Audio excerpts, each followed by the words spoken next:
అభినందన్ క్షేమంగా తిరిగి రావడంతో యావత్ భారత్ కూడా సంబరాల్లో మునిగి తేలుతోంది. ప్రస్తుతం ఖమ్మం నుంచి మా కరెస్పాండెంట్ నవీన్ ఉన్నారు. నవీన్,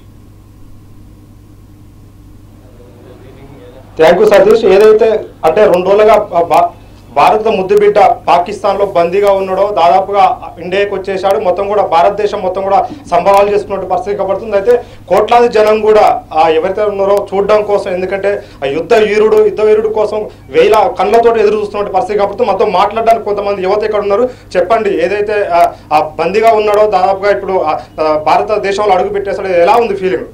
చాలా గర్వంగా ఉంది. ఎందుకంటే భారతదేశం యొక్క పౌరుషం అనేది ప్రపంచానికి తెలియజేసిండు. ఇలాంటి వీరులు ఈ దేశంలో చాలా మంది ఉంటారు. జబలో భారత్ మాతాకి, జబలో భారత్ మాతాకి. సో అభినందన్ అయితే భారతదేశానికి వచ్చేసాడు. సో అంత హ్యాపీగా ఉన్నటువంటి పరిస్థితి కనబడుతుంది. చూడొచ్చు మనం ఆ యువత మొత్తం కూడా భారత్ జెండా తోటి ఉత్సాహంగా కేరింతలు వేస్తున్నటువంటి పరిస్థితి ఇక్కడ కనపడుతుంది. ఎందుకంటే భారతదేశం నుంచి పాకిస్తాన్ బందీగా ఉన్నటువంటి భారతదేశపు ముద్దు బిడ్డ యుద్ధ వీరుడు అభినందన్ ఆ భారతదేశపై గడ్డపై అడుగు పెట్టడంతో అభినందనలు తెలుస్తున్న పరిస్థితి కనబడుతుంది. మనతో మాట్లాడే కొంతమంది యువతున్నారు. చెప్పండి, ఎలా ఫీలింగ్ అనిపిస్తుంది, ఎలా ఉంది మీకు? అంటే ఆయన ధైర్య సాహసాలకు చాలా మెచ్చుకోవాలి. ఎందుకంటే అలాంటి వ్యక్తి మనకు ఉండడం గొప్ప. జై భారత్ మాతాకి, భారత్ మాతాకి.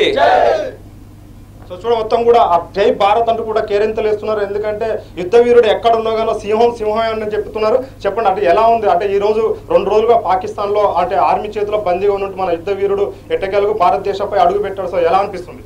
2 రోజుల నుండి అభినందన్ గారు అక్కడ ఉండటం వల్ల మాకు నిద్ర లేదు సరిగా. మేము చాలా బాధగా ఉంది. ఈ రోజు వచ్చాక మాకు చాలా సంతోషంగా ఉంది. ఇలాంటి యుద్ధవీరుడు మరి ఎంతోమంది కావాలి మన భారతదేశానికి. ఇలాంటి వాళ్ళు మన పాకిస్తాన్ కవింపు చర్యలను తిప్పికొట్టాలని కోరుకుంటున్నాను. భారత మాతాకి, భారత మాతాకి.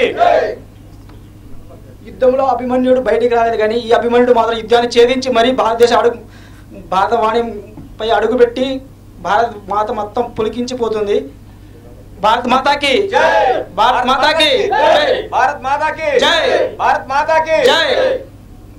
చూడొచ్చు మొత్తం కూడా దేశవ్యాప్తంగా కూడా భారత్ మాతాకి జై అని చెప్పి జై హింద్ అని చెప్తున్నారు. ఎందుకంటే యుద్ధ వీరుడు ఉన్నవంటి పాకిస్తాన్ నుంచి వచ్చాడు, మన ఆ గడ్డపై అడుగు పెట్టడం అందరూ కూడా ఆ కోట్లాది కళ్ళతో ఎదురు చూస్తున్నారు. అన్నాడు ఏంటి పరిస్థితులు, వైద్య పరిస్థితులు ఏ విధంగా ఉన్నాయి, ఆరోగ్య పరిస్థితులు ఏ విధంగా ఉన్నాయని చెప్పేసి కూడా ఇన్ని రోజులు అంటే 2 రోజులు కూడా యువత కానీ ఎవరు కూడా నిలబడిన పరిస్థితి. ఎందుకంటే ఒక యుద్ధ వీరుని మనం బందీగా ఉన్నటువంటి యుద్ధ వీరుని ఎలా తీసుకురావాలి ఏంటి దాని మీద ఉన్నారైతే మనతోటి మాట్లాడడానికి కొంతమంది ఇక్కడ సీనియర్లు కూడా ఉన్నారు. అంటే చెప్పండి, మీరు ఎలా ఫీల్ అవుతున్నారు? మనకి మొత్తానికి కూడా భారతదేశంలో అడుగు పెట్టేశాడు అభినందన్. చాలా సంతోషం అండి.